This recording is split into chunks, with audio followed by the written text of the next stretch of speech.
Dr. Phil has got something to say about COVID and how people dealt with it. You know, when this COVID hit, it was pretty frenetic for everybody. In the beginning, nobody knew.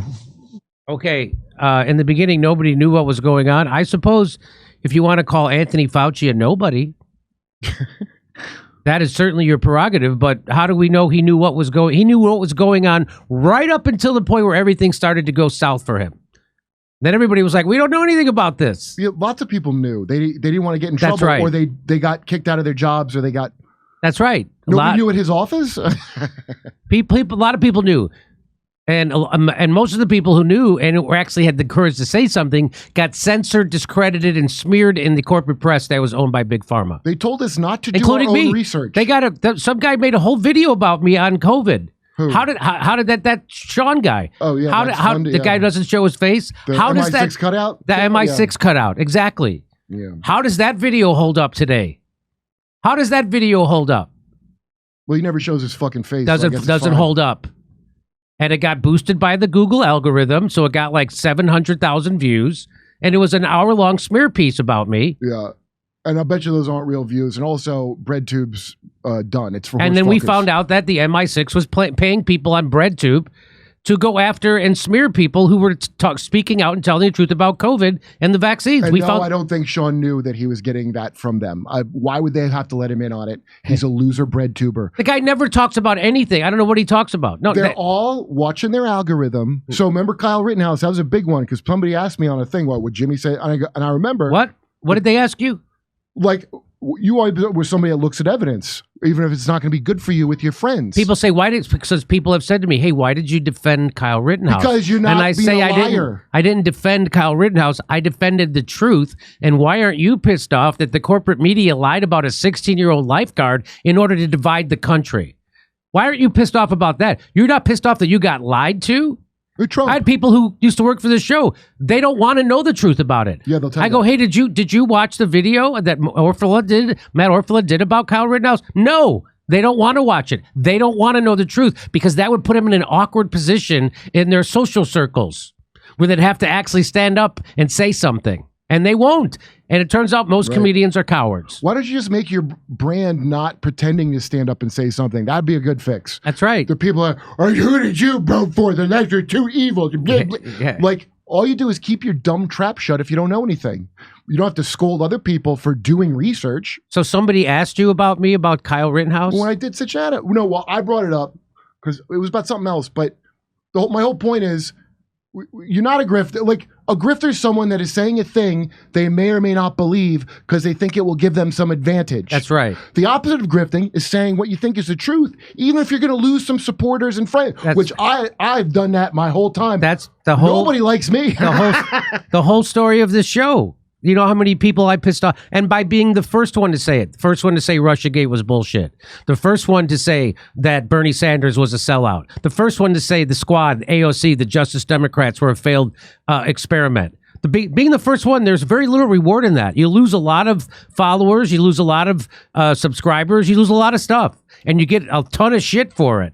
So and reasonable people. And people never come back around to go, hey, you know what? You were right about that. Once in a while, I get people now, but finally, yeah. When Cornel West came on the show, and I said immediately after the interview, I don't know what Cornel West is doing, but he's not running for president.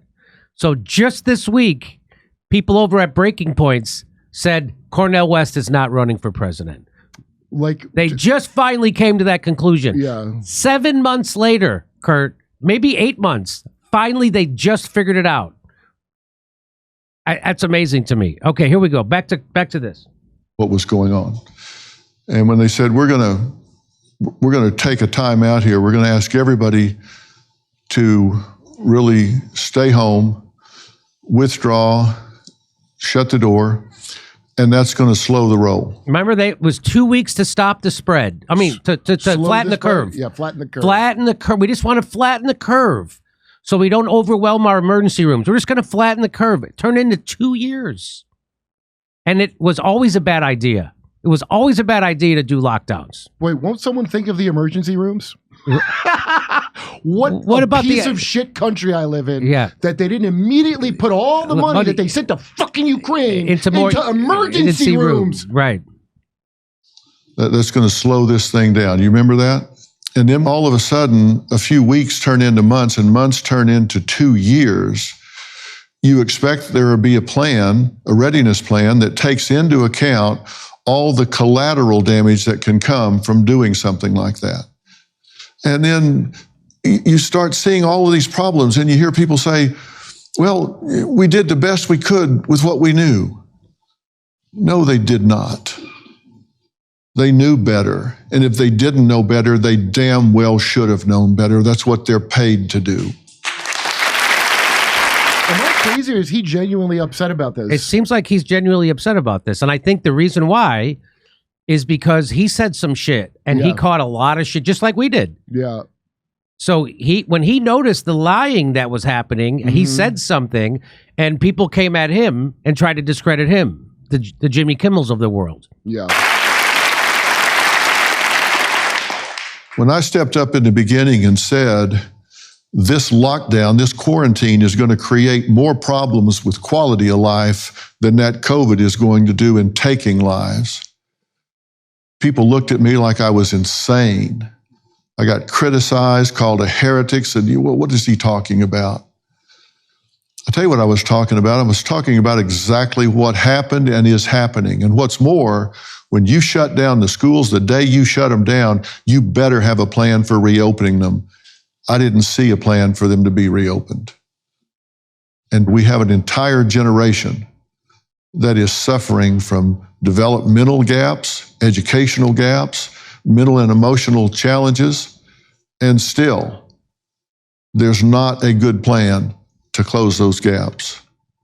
And my concern is, when the next pandemic turns the corner, who's got the plan then? What was learned from this? Because you don't hear anybody talking about it, do you? You don't hear anybody talking about it, but I'm talking about it because I want to make noise about this. I want to force people to say, we need to get ready for when this happens again. And I'm not some conspiracy theorist saying they're coming to get us and lock us up. But I'm saying we need to think about whether we're going to rely on science and how we're going to react when the government comes in and starts telling us what we can and can't do. I think we need less government. I think if they would step back, we tend to have a way to work these things out.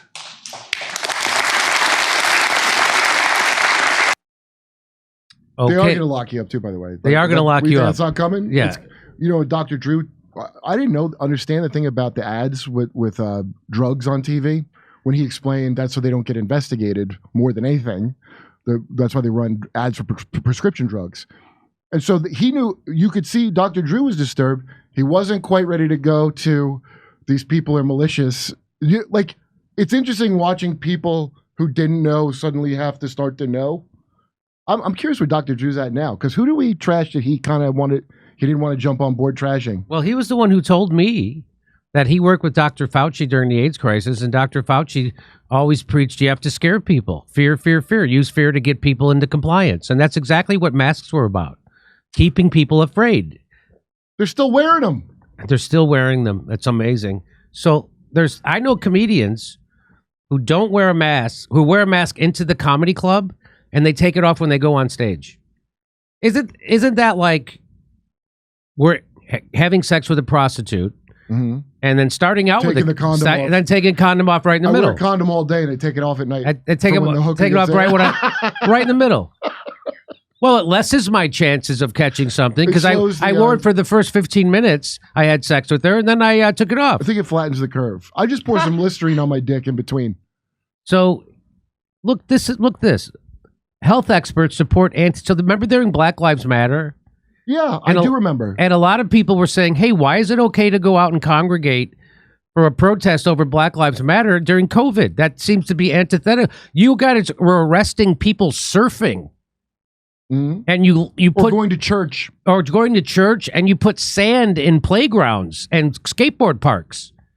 But you could go out to a black, and here, look at this. He goes, as public health advocates, we do not condemn these gatherings as risky for COVID-19 transmission. This should not be confused with a permissive stance on all gatherings, particularly protests against stay-at-home order. So I appreciate this because this is where you get to see who has principles and who is. This is where you see how worthless everybody that works for you in your fucking government and in healthcare. They're all worthless, and they all, same as the social distance. Like for that to even work, it was supposed to be like what, way more than 10 feet. And then the business leader goes, "Hey, come on, you're killing us." You know, all right, we'll say 6 feet. Yeah, remember that? Remember that? None of that was about your health. It's about what a very important person who's more important than you feels will interfere with their fucking business of taking your money and doing God knows what with it. Come see us on tour. We're going to be in Stroudsburg, Pennsylvania, Cortland, New York, Oakmont, Pennsylvania, El Paso, Texas, San Antonio, Texas, Vancouver, British Columbia. First show sold out. Denver, Colorado, Ashland, Virginia, Athens, Georgia, and Minneapolis. We're coming back to Minneapolis. If you couldn't get tickets last time, there'll be some available this time. We're doing 2 shows. Go to jimmydore.com for a link for all those tickets.